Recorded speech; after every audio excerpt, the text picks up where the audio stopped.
Welcome, wee ones, to Scottish Murders. Dawn will shortly be taking you through a solved or unsolved murder involving people from or living in Scotland. So get ready to hear about the darker side of bonnie Scotland.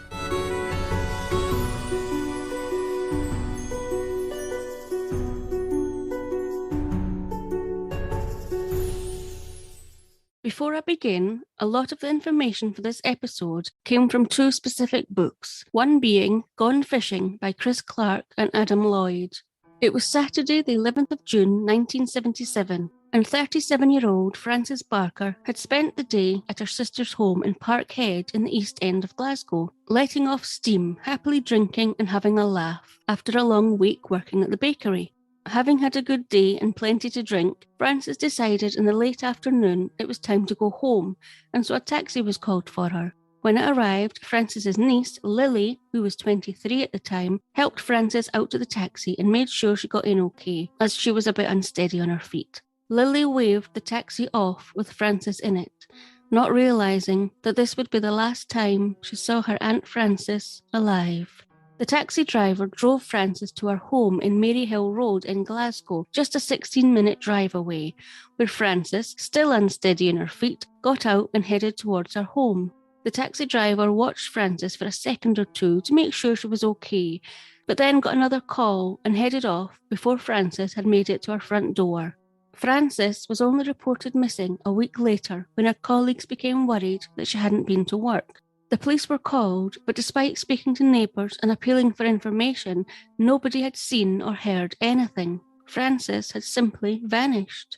Sadly, her body was found on a quiet lane 16 days later, just outside the village of Glenboig, about 15 miles or 24 kilometres east of where she had last been seen outside her home.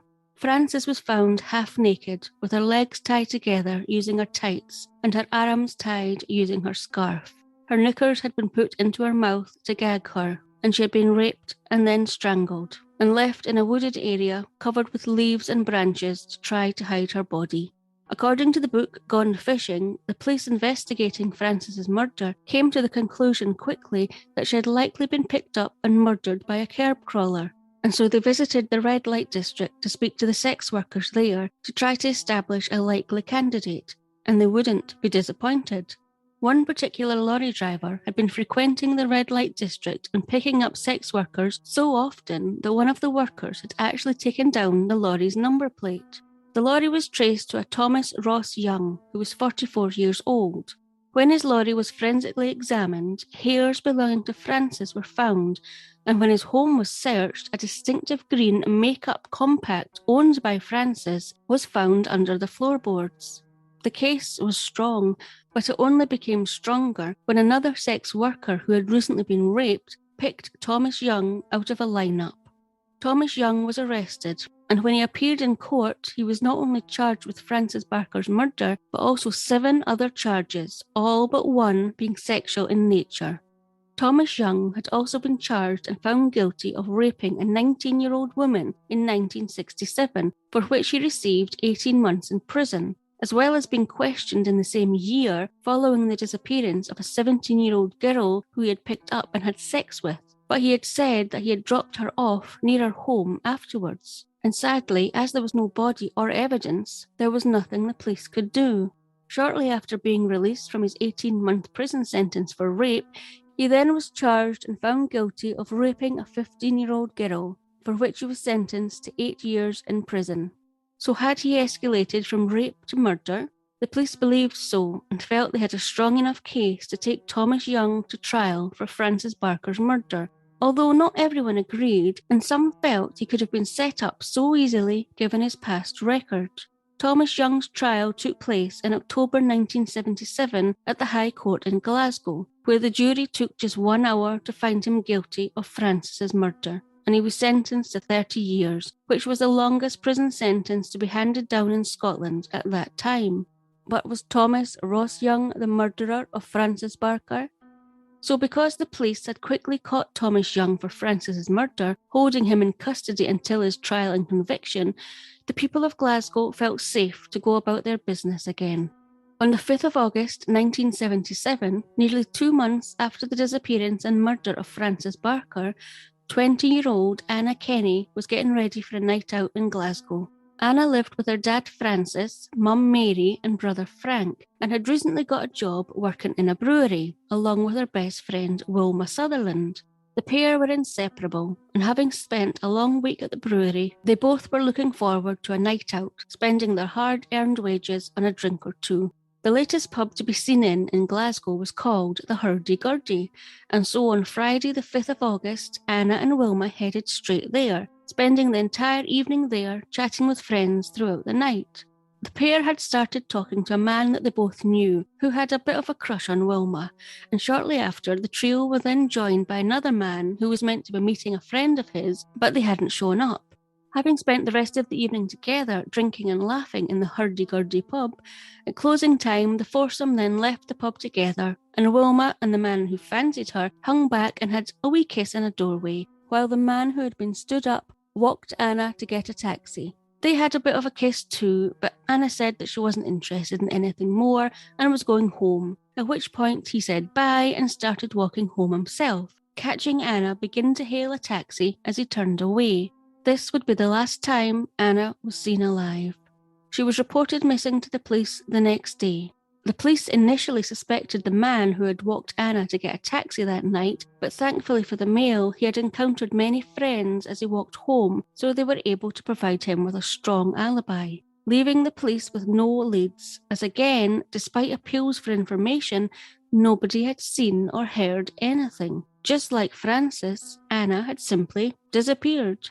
As the months passed and neither Anna or her body were found, Anna's family and Wilma grew more tormented. However, life did go on for Wilma. Wilma could only bear to return to the Hurdy-Gurdy pub twice after Anna's disappearance, and on her second visit just before Christmas 1977, she met and started chatting to a Gordon Hamilton. The pair started a relationship and married less than a year later in 1978, but the relationship was not a happy one. Wilma soon realised that Gordon was a drinker, a very heavy drinker, but not only that, he was also violent and had extramarital affairs, and so the marriage was short-lived.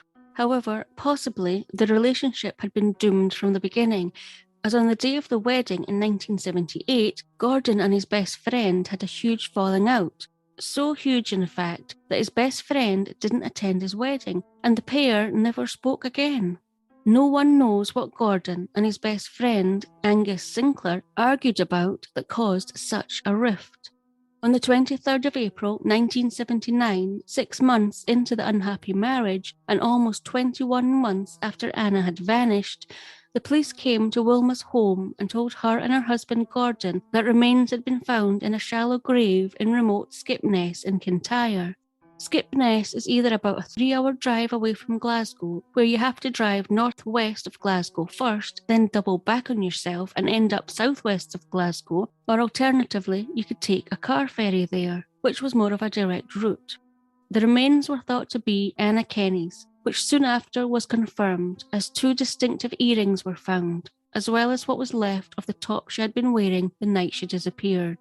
Anna's top had been ripped and used to tie her ankles together, as well as been placed around her neck. It was believed that Anna had been raped, severely tortured, and eventually strangled with her own shirt. Anna's family were severely affected by what had happened to their daughter, and sadly Anna's dad Francis died in 1994, and her mother Mary took her own life 2 years later, leaving only Anna's brother Frank. Frank did marry and have 2 sons. However, when one son was 13 and the other 11, sadly Frank died from a heart attack.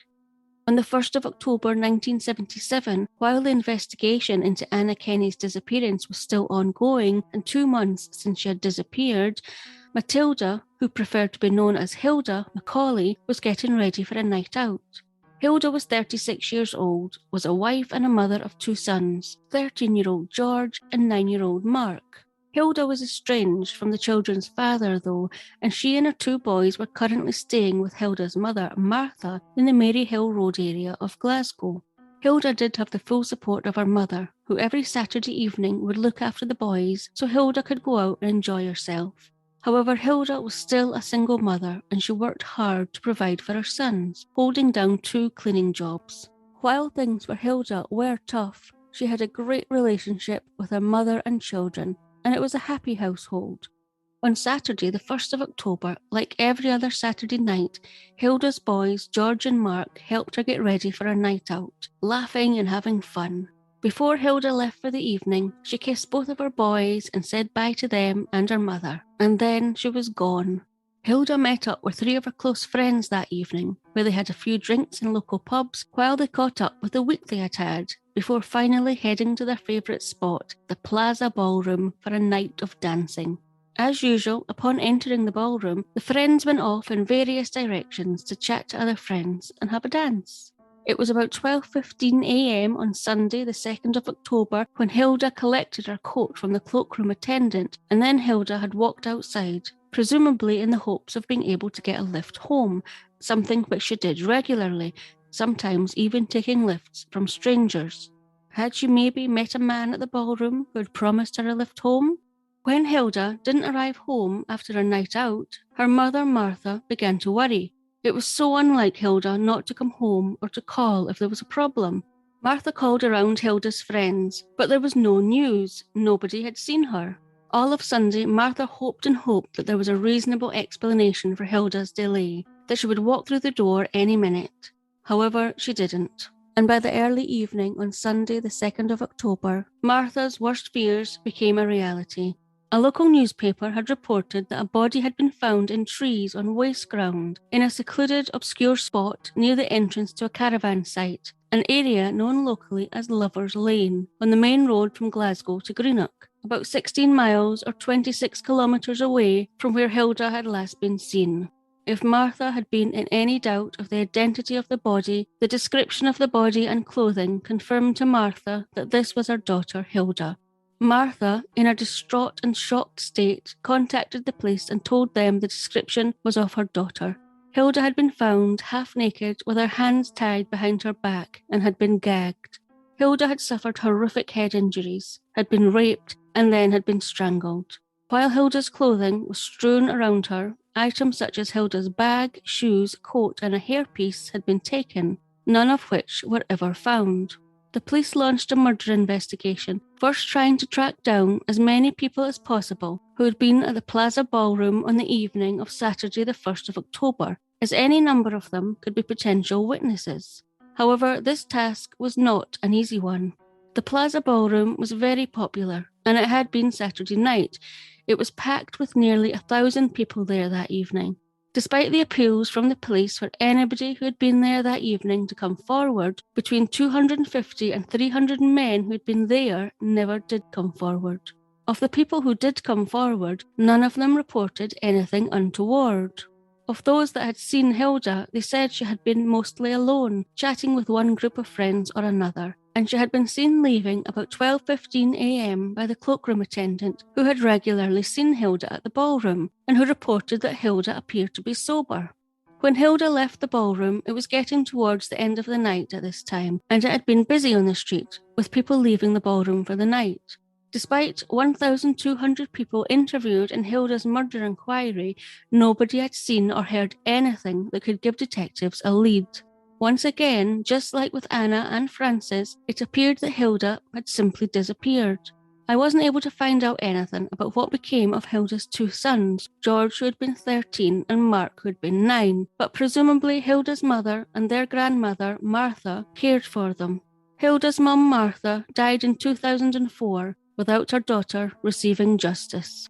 While Hilda Macaulay's murder inquiry was in full swing in Glasgow, over in Edinburgh, about 47 miles or 75 kilometres east of Glasgow, on Saturday the 15th of October 1977, 13 days after Hilda had been murdered, 17-year-old best friends Christine Eadie and Helen Scott were on a night out. Helen and Christine had been best friends since high school. Christine Eadie had lived with her grandmother for most of her childhood, and it had been a happy childhood. Upon leaving school at 16, Christine began working in a surveyor's office as a typist. Being very independent, Christine left her grandmother's home soon after and rented a flat in Edinburgh with one of her friends, 29-year-old Tony. Christine enjoyed going out regularly. She was very outgoing and extremely fashion conscious. Helen Scott had also left school at 16 and found herself working in a kilt shop in Edinburgh in October 1977. While Helen enjoyed this job, her long-term goal was to work in childcare, as she found herself most happy looking after children, something she regularly did for her 2 older stepsisters' children. Helen was still living at home with her parents, Margaret and Moraine, whom she had a close relationship with, and her brother Kevin. Helen was more quiet and reserved than her friend, tending not to go out as often as Christine did, and had absolutely no interest in fashion, being a country girl at heart. Where the pair may have differed in clothing styles and personality, they made up for with their shared love of pop stars Donny Osmond and David Cassidy. Before leaving for work in the kilt shop on Saturday morning, Helen told her parents that she would be going straight out after work, but that as usual they could expect her home around about 11:30 p.m. Helen apparently wasn't a fan of staying out too late. So after work, Helen, wearing her new jacket, met with another of her friends, Jackie, and the pair visited a couple of pubs where they had a chat and a catch-up, before heading to meet up with Christine and Tony at about 8 p.m. From here, the small group made their way along what is known as the Royal Mile, stopping in various pubs along the way to say hello to other friends, before eventually getting to the packed pub known as the World's End Pub about 10 p.m. The World's End Pub now marks as far as many residents could go within the old city walls, as there was a toll to exit that many couldn't afford, so it was literally the World's End, as they could proceed no further. As you can imagine, it was Saturday night and the pub was packed, with possibly as many as 250 people there that night. Christine and Helen managed to order themselves a drink at the bar, despite being slightly underage, and were then lucky enough to find a table to sit at that had just become vacant. The 4 were soon joined by more of their friends, males and females, and everybody is in high spirits. Gradually, the larger group becomes smaller again, as one by one, somebody would pair off to speak to somebody else they knew, eventually leaving just Christine, Helen, Jackie and Tony at the table. Jackie and Tony then decided they were going to mingle as well, leaving Christine and Helen alone chatting. Jackie and Tony soon returned, with news that there was a party planned and Christine and Helen were invited too, only to find the 2 friends deep in conversation with 2 men that neither Jackie or Tony had seen before. Christine and Helen seemed quite happy though, and told the other girls that they were going to stay where they were, chatting to the 2 men. While Jackie and Tony hadn't seen the men before and had no idea who they were, they didn't notice anything untoward about them, and so Jackie, Tony, and others going to the party left the pub, not realising just what danger Christine and Helen would soon find themselves in. Margaret Scott, Helen's mum, was getting tired and was ready for bed, but she wanted to stay up for Helen coming in, to hear about her night out. As 11:30 p.m. passed and there was no sign of Helen, Margaret thought that Helen had probably been slightly held up, but she wouldn't be long. However, as 12:30 a.m. came round and Helen had still not come home, Margaret began to develop a feeling of dread. Margaret stayed up all night waiting for Helen, but she never came home. While filled with absolute dread, Margaret still tried to convince herself that, despite Helen never having stayed out all night before, there was a reasonable explanation. Maybe Helen had stayed with Christine or Jackie, or maybe one of her other friends' homes, as maybe Helen had too much to drink and didn't want to come home in a state. Maybe. By first light, Margaret was in an awful state, and so telephoned Jackie to see if her daughter was with her. Sadly, she wasn't. Margaret, her husband Moraine, and an equally as concerned Jackie went to Christine's flat in the hope that Helen was there with Christine. The door to the flat was opened by Christine's flatmate, Tony. Upon Tony hearing how Helen had not come home the previous evening, Tony knocked on Christine's bedroom door to see if she could shed any light on the situation, only to be faced with an empty room. Now the panic really started to set in. Both Helen and Christine were missing. Other friends of the pair were contacted by Margaret and Moraine Scott, but were told the same story each time. Nobody had seen Helen or Christine since the night before at the World's End pub. It was a similar story when Christine's mother, also called Margaret, was contacted, only she said she hadn't heard or seen from Christine since Thursday morning, days before the last sighting of the girls at the World's End pub on Saturday night. There was nothing else for it but to report to the police that Christine and Helen were missing. Sadly, it wouldn't be long before they received the news that both families had been dreading. At about 2 p.m. on Sunday, Christine's naked body was found face up at Gosford Bay in East Lothian, about 15 miles or 24 kilometres east of the World's End pub, and about 10 feet or 3 metres from the water. Christine had been gagged with her own knickers. Her wrists had been bound by her tights, and her bra was wrapped around her head. Christine had been badly beaten, with injuries to her neck, top half of her body, face and head. She had been stripped, raped, and then strangled with her own tights. The official cause of death was recorded as asphyxia, following strangulation by ligature and gagging of the mouth. While it was horrendous for Christine's family that her body had been found, it was equally as traumatic for Helen's family, as neither Helen nor her body had been discovered yet. The waiting for news was agonising. It would be 4 hours later, at 6 p.m, while police were still investigating the scene where Christine's body had been found, when a report came in that tragically Helen's body had been found about 7 miles or 11 kilometres away in a farmer's field.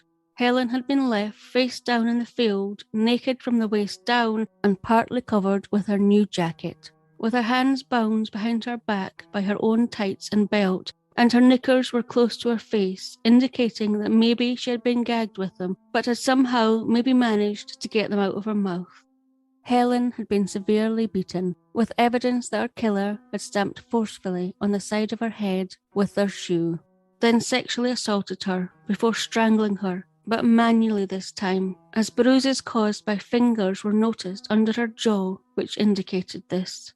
While Christine and Helen's families were still in a state of shock and disbelief at what had happened, a large-scale murder inquiry began, which, according to the BBC News, on the 14th of November 2014, was the biggest manhunt in Scottish police history. It was quickly noticed from investigating where the bodies were found that all of Christine's clothing had been taken, other than her tights, bra and knickers, and a necklace and rings she had been wearing were also missing. Helen's jeans, shoes and handbag were missing, but her jacket that had been partially covering her would be vital to the investigation. The missing clothing and jewellery were never found. While some officers investigated the crime scenes and surrounding areas for evidence and clues, and roadblocks were set up, other officers began the task of tracing the movements of Helen Scott and Christine Eadie on the evening of Saturday the 15th of October, which led them straight to the World's End pub. An appeal was issued for anybody drinking in the World's End pub or who had been in the vicinity on the evening to come forward to be questioned. And as luck would have it, a policeman had been outside of the World's End pub on the very evening in question. But even better, he believed he had seen Christine, Helen, and the two men they had been seen talking to inside of the pub. Here's a promo.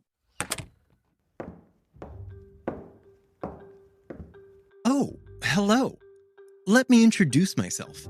I am John Dotson, and I host The Secret Sits, a true crime podcast. If you're like me, you undoubtedly have quite a few podcasts you listen to on a regular basis. Now, I, for one, love a great chatty podcast with multiple hosts. It can really make you feel like you're just hanging out with some friends. But sometimes you need to chill out and relax while listening to an extraordinary true crime story with no interruptions and just the facts. The Secret Sits strives to push boundaries and present cases in an immersive storytelling atmosphere. I've spent my life working as a director, writer, and performer, and I've been fortunate enough to travel all over the world, creating art through theater, television, and film. Now I'm fervently bringing my passions for true crime cases and the arts to this podcast. Here on The Secret Sits, we cover all types of true crime, from serial killers like Eileen Wuornos and Rodney Alcala, to cults, museum heists, mass shootings, or any other cases we find interesting. Every Thursday, immerse yourself into a new episode. You may find yourself in the Aokigahara forest in Japan, or recounting the Columbine school shooting minute by minute. The Secret Sits podcast is not responsible for any loss of road rage, Calgon taking you away, being more polite in the grocery store, or suddenly becoming an armchair detective. You can find all episodes of The Secret Sits for free on all podcast platforms, including YouTube.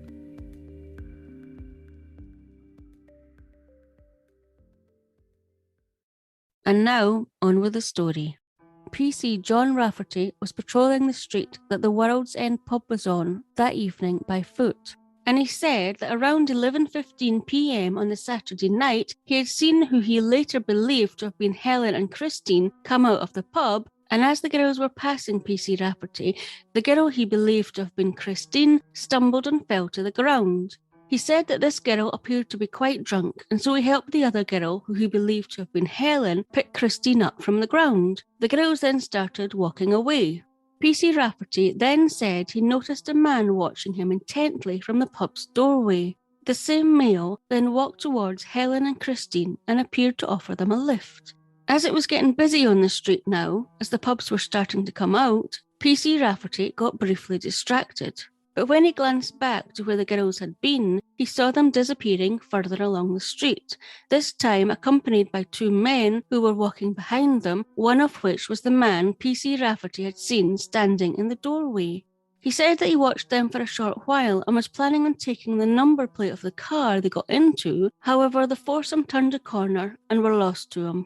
PC Rafferty then began to concentrate on the increasing number of drinkers leaving the pub at closing time, and the girls disappearing with the two men went clean out of his mind. That is, until the very next day. PC Rafferty said he had seen the man standing in the doorway's face for 10 seconds, and that he stood out to him as his clothing was completely unfashionable and out of date, describing the man as wearing a V-neck jumper and flared-type trousers with a high waistband. While it was assumed that the two girls PC Rafferty had seen were Christine and Helen, and no one else had ever come forward to say this was them that he had seen that evening, still no one was absolutely positive at this stage. Next to be questioned was Helen and Christine's friend, Jackie, who had been the last one to talk to Christine and Helen that evening, other than the two men the girls were with. Jackie told the police that she had left the pub with other friends to go to a party and left Christine and Helen talking to the two men that she hadn't known, but that while the two men seemed quiet, she wasn't getting any bad vibes from them. As more people that had been in the pub that evening were interviewed, a picture started to appear that backed up PC Rafferty's account, that Helen and Christine had been seen leaving the pub with two men shortly after 11 p.m, and that one of the men had a brooding presence. From the description and impression of the men, detectives felt that the men could have been based at the local army barracks, and so they set about the task of interviewing every soldier in the area, armed with a photo fit of the men from a number of witnesses in the pub who had seen them with the girls. This was a massive endeavour, and sadly it didn't pay off. The police had their first dead end. But that was okay, as they had a vast amount of leads that had to be investigated, as well as many anonymous letters suggesting possible suspects.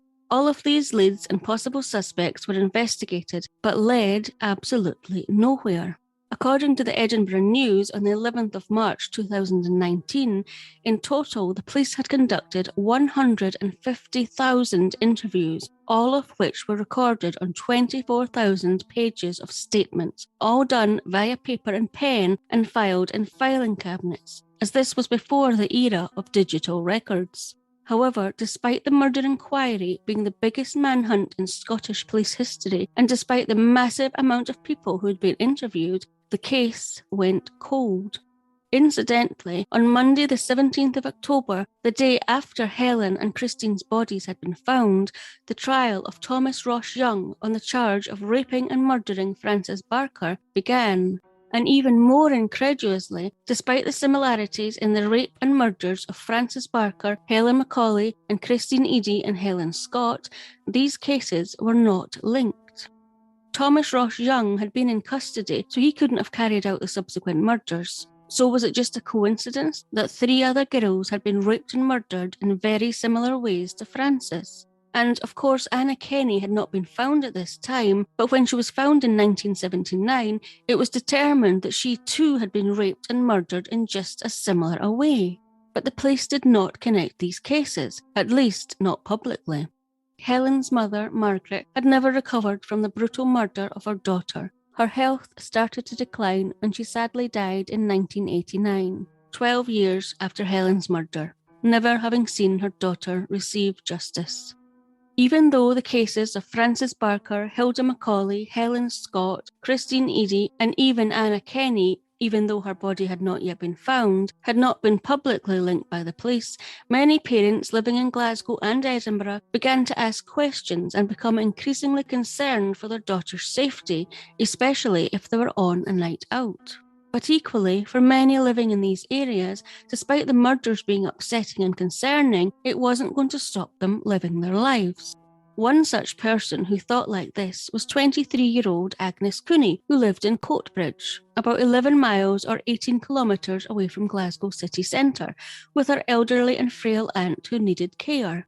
Agnes Cooney had already suffered trauma and hardship from a young age, when her mother and gran died tragically when she was 17 years old, leaving Agnes, being the oldest of 5 brothers and sisters, having to abandon her dream of being a nurse to look after her siblings full-time with her dad. It wouldn't be until 3 years later when the shy, kind and caring Agnes finally got to begin the journey of becoming a nurse. In December 1977, Agnes, now being a fully trained children's nurse, had secured a job in a children's home. She was finally living her dream. On Friday, the 2nd of December 1977, Agnes had finished work for the day and had gone into Glasgow to meet her friend, Gina, who she had met while at nursing college, and Gina's boyfriend, for a meal, before going to see Gina's boyfriend play that evening with his Irish band at the Claddagh Social Club. Following their meal, the trio made their way to the Claddagh Social Club, a 16-minute walk south of Glasgow city centre, to wait for the rest of the band to arrive in the van full of equipment. Gina and Agnes helped the band unload their van before heading out front where they could enjoy the show. The pair had a great time, dancing, singing and drinking, but before long the show was over and again Agnes and Gina went out the back to help the band load the van back up again. It was about midnight before the van was packed up again, which is when Gina and her boyfriend realised that Agnes was missing. Gina checked at the main entrance and staff there told her that Agnes had said bye and had left quite happily not long ago to travel the 11 miles or 18 kilometres home. Gina and her boyfriend were concerned about Agnes walking about Glasgow by herself, and so they went outside checking up and down the street, as well as checking nearby bus stops for Agnes, but she'd gone. Gina was still concerned, but eventually her and her boyfriend left too, assuming Agnes had hitched a lift back home.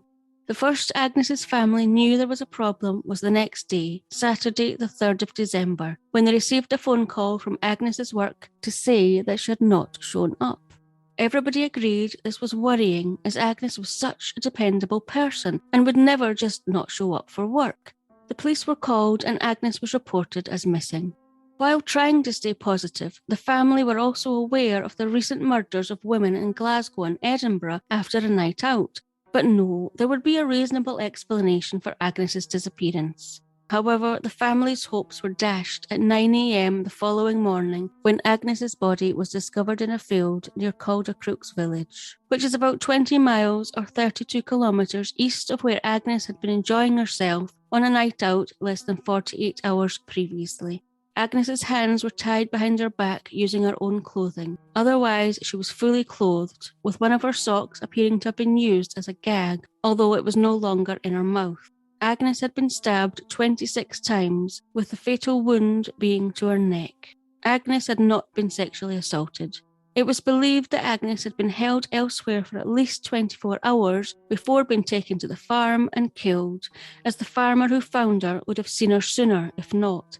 A murder inquiry began, with detectives quickly establishing from interviewing witnesses that following Agnes leaving the club, she had walked alone towards the city centre. She had next been seen near the motorway trying to get a lift. This was the last sighting of Agnes alive. Other witnesses mentioned seeing a white transit van with windows near the club, as well as another witness seeing a white van near where Agnes's body had been found. However, this van was never traced, and this and all other potential leads dried up. As Agnes had not been sexually assaulted, detectives believed that this was because the murderer had been surprised at her strength and had killed her earlier than they planned. However, despite the speculation and news reports about the similarities of the murder with the previous murders, albeit this was the first stabbing, detectives still refused to connect the Glasgow and Edinburgh murders, although did concede after 2 weeks that they believed Agnes and Hilda Macaulay's murders were linked, believing that a lorry or car driver on the motorway had likely been the murderer. While police didn't publicly link all of the murders, a statement was issued saying that they were bearing in mind the murders of Hilda Macaulay, Anna Kenny, and Christine Eady and Helen Scott, and that there had been certain similarities. Women were also warned not to leave dancing venues alone. Agnes's family were deeply affected by the death of their kind, caring, reliable, and fiercely protective Agnes. The fact that the murder inquiry went cold only served to further distress the family, and sadly, Agnes's dad died without Agnes receiving justice. In 6 months, from June to December, there had been 6 women murdered in very similar ways. Frances Barker thus far being the only one to have received justice after the conviction of Thomas Ross Young. But Thomas Ross Young couldn't have murdered the other women, so who was behind them? Was it a copycat? An accomplice, maybe? These questions and more went unanswered as the multiple murder inquiries carried on, before eventually going cold. 1978 came around and there had been no new murders. As the summer arrived, people of Glasgow and Edinburgh began to relax a wee bit, not forgetting the horrific and brutal murders and still hoping the killer would be caught, but they began to feel that wee bit safer again going out at night. But they were being lulled into a false sense of security. 17-year-old Mary Gallagher lived in Springburn, about 3.5 miles or 6 kilometres north of Glasgow city centre, with her parents and 6 younger siblings. Sadly, there is very little information about Mary Gallagher, other than she was very small, standing at 4 foot 11 inches, or about 1.3 metres. She was shy and worked in a factory as a machinist. It was about 6:30 p.m. on Sunday the 19th of November 1978, and just over 11 months since the murder of Agnes Cooney, when Mary left her home saying bye to her parents to go and meet a couple of her friends a short distance away so they could all go to a social club. The distance from Mary's house to where she was to meet her friends was only a few minutes away. However, it was via a secluded path. She had been accompanied briefly on this short journey by an 11-year-old boy from the area, but when Mary and the boy saw a man standing on the pavement staring at them intently, the boy ran away in fright. Mary never did meet her friends that evening, and her body was found the next morning on wasteland near a footbridge less than half a mile or 0.8 kilometres from her home. Mary's body was naked from the waist down, with her trouser leg having been used to strangle her. Mary had been raped before her throat had been cut. A murder inquiry began, and the boy who had accompanied Mary that evening came forward as a witness. He had wanted to help the police desperately to try and track down the man he had seen, but sadly, the description he was able to give wasn't enough to go anywhere. Despite thousands of man-hours being spent on this case, despite police carrying out door-to-door inquiries and interviewing over 2,000 people and taking hundreds of statements, there were no further leads and the case went cold. Despite regular reviews of all these cold cases over the years, it wouldn't be until early 2000 when police received credible information about a possible suspect for the murder of Mary Gallagher that the investigation was reopened, which proved to have a domino effect. This is the end of part 1, but as you can tell, this story is clearly not over. There's so much more to tell in part 2 that you really don't want to miss. Part 2 of this story will be available a week after this episode is released. You can check out all the source material and photos related to these cases on our website, scottishmurders.com.